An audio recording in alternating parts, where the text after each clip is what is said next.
Let's create some very grungy and woody looking panel today. We are attempting to make some fox wood panel out of a plain MDF. We are going to use this space and create fox wood panels or palette wood finish. Hello and welcome back, and this is Mansa Priya here from Upcycled. So I have my base painted in brown, and now I'm taking few chalk paints from Craft Junction. These are in the colors Kasaba and Gold Digger. I've chosen this colors because they are very toned down and they give a natural looking finish to my project. I will need some brushes as well, and then I'm going to add some image transfer in the center at the later point. So we'll begin making the fox palette wood. It looks very grungy and beautiful at the end of the day, so that's what we are trying to make now. So I have my base painted and I've distressed it. You can see my previous videos on how to distress paint your wood. So I'm creating some lines using a freehand pattern. So I'm planning to draw at least 3 to 4 lines here. So I'm measuring it out, eyeballing it and then drawing it using the chalk paint. Try to take as little chalk paint as possible for these projects because we will be working on multiple layers. We'll be adding different layers. So try using as little paint as possible initially. We'll keep building the paint as we go because we want to create the depth in this project because we are going to give it that palette wood finish. So there would be multiple strips of wood here in this project, so we would add layers and create depth. That's our motto, and we would like to get as close to the palette wood finish as possible. So join along, draw some lines. Try taking colors that can blend easily with your background. For example, if you're taking a black surface, then probably take in tones of gray, little light brown and stuff, so that everything can come along while you're building layers. It should not be standing out. If there are any harsh lines, try blending it with your finger and smudge it like so. You can also use your scale and permanent marker and then draw lines to create the depth. I'll show you how. I'm just drawing some lines over what we have painted. You can see a little depth is formed there. Don't worry, we'll not leave the harsh lines like that. We would work on it again. So just go ahead and paint with your marker.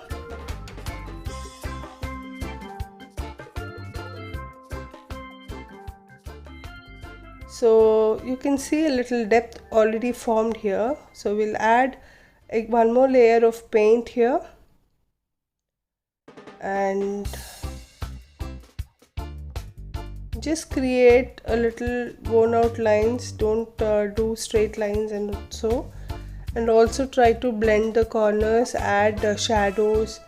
Just play around, have the wooden palettes in your mind and then draw accordingly. Some people like to add nails and everything, so it is up to you. Today I'm just drawing, creating wooden lines and then planning to have a project in the center. So I'm continuing to add the shadows and lines here. I'll show you once this is done.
Now we have come to the end of the first layer of paint. We have used the color chalk paint Gold Digger, that is something in gold and brown tones, and created our first layer of this shade. You can already see some pattern forming here. So while they dry out, we would work on the center part. I am taking the Craft Junction transfer sheets here. They come in beautiful prints and they transfer so beautifully. You can see with your eyes. I'll do a live demo on how to use these transfer sheets. So we'll cut out the desired pattern. I'm taking a heart here. I'm cutting as closely as possible to the design. You can fuzzy cut as well and do the exact cutting, but I wouldn't need that part. So I'm just cutting it as close as possible to the pattern.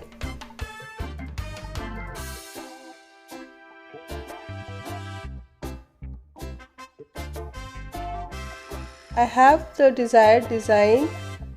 So these they come with a white color paper backing, so the print would show well. Since we have a darker background, we'll have to do a lighter background first and then transfer it. Otherwise the print wouldn't show that well, it wouldn't pop out. So I'm taking this color Kasaba. It's a pink shade, very pale pink, and then I will be drawing the shape of the heart onto the panel. I'll take the transfer sheet as my guide and draw my heart around it with at least a centimeter distance around my pattern. So I'm just quickly drawing the heart around the transfer sheet.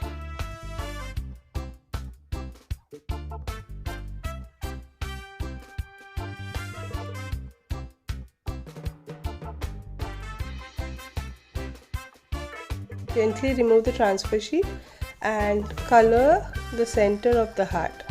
Now I'm using very little amount of paint here to color it because I'm going for a very distressed finish. Try to do as much as dry brushing as possible so that the paint wouldn't be too much and we will get the desired results. Just like we do stenciling, we use very little paint on dry brushing as well.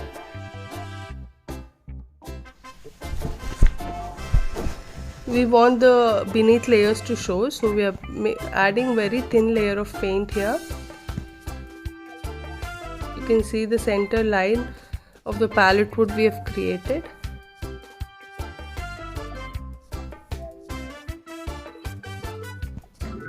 Since we are going out for a little worn out finish, we wouldn't mind if there are some areas where the paint is not covered or it's peeled off kind of finish. So I'm not painting it nice and even, I'm just leaving it as is and just adjusting the shape wherever necessary, like so.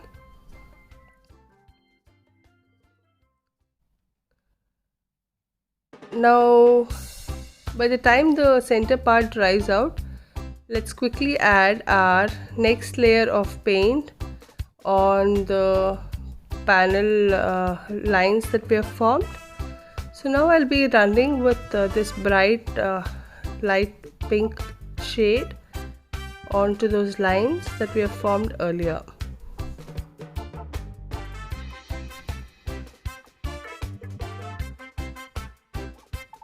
Start drawing on the lines that we have made earlier. Don't worry if it looks very bright to you at this point, it will eventually blend in, and as we proceed with the project, you can see how beautifully we create the depth of these fox palette wood lines. Now it looks all bright, and I don't know how to describe this, but it doesn't look the way we want it. Don't worry about that. This chalk paints dry out a little lighter, so and then they blend in so well that you can create any kind of effects that you want. So now I'm quickly drawing over the lines. I would also like to add over the lines and using the same dry brushing technique. Don't take too much of paint for this project. You need as little as possible. Now try adding the shadows and lines. We want worn out look, so I'm just going again with a dry brush and very little paint. I would finish all the 4 lines and show you how it looks.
Now we are done painting all the 4 parts, and now again we'll run with some brushed gold.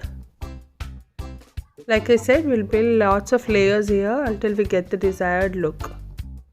So again I'm running the lines with this gold paint and then smudging it lightly so that I don't have those fine lines.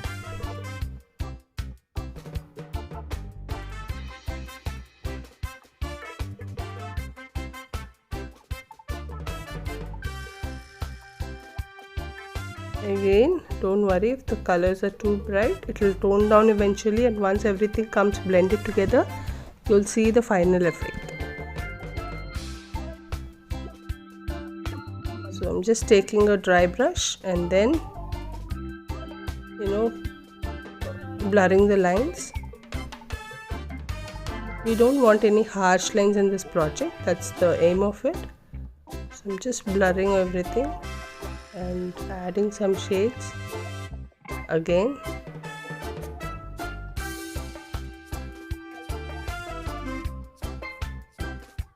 The beauty of this project all lies in the amount of blending that we do.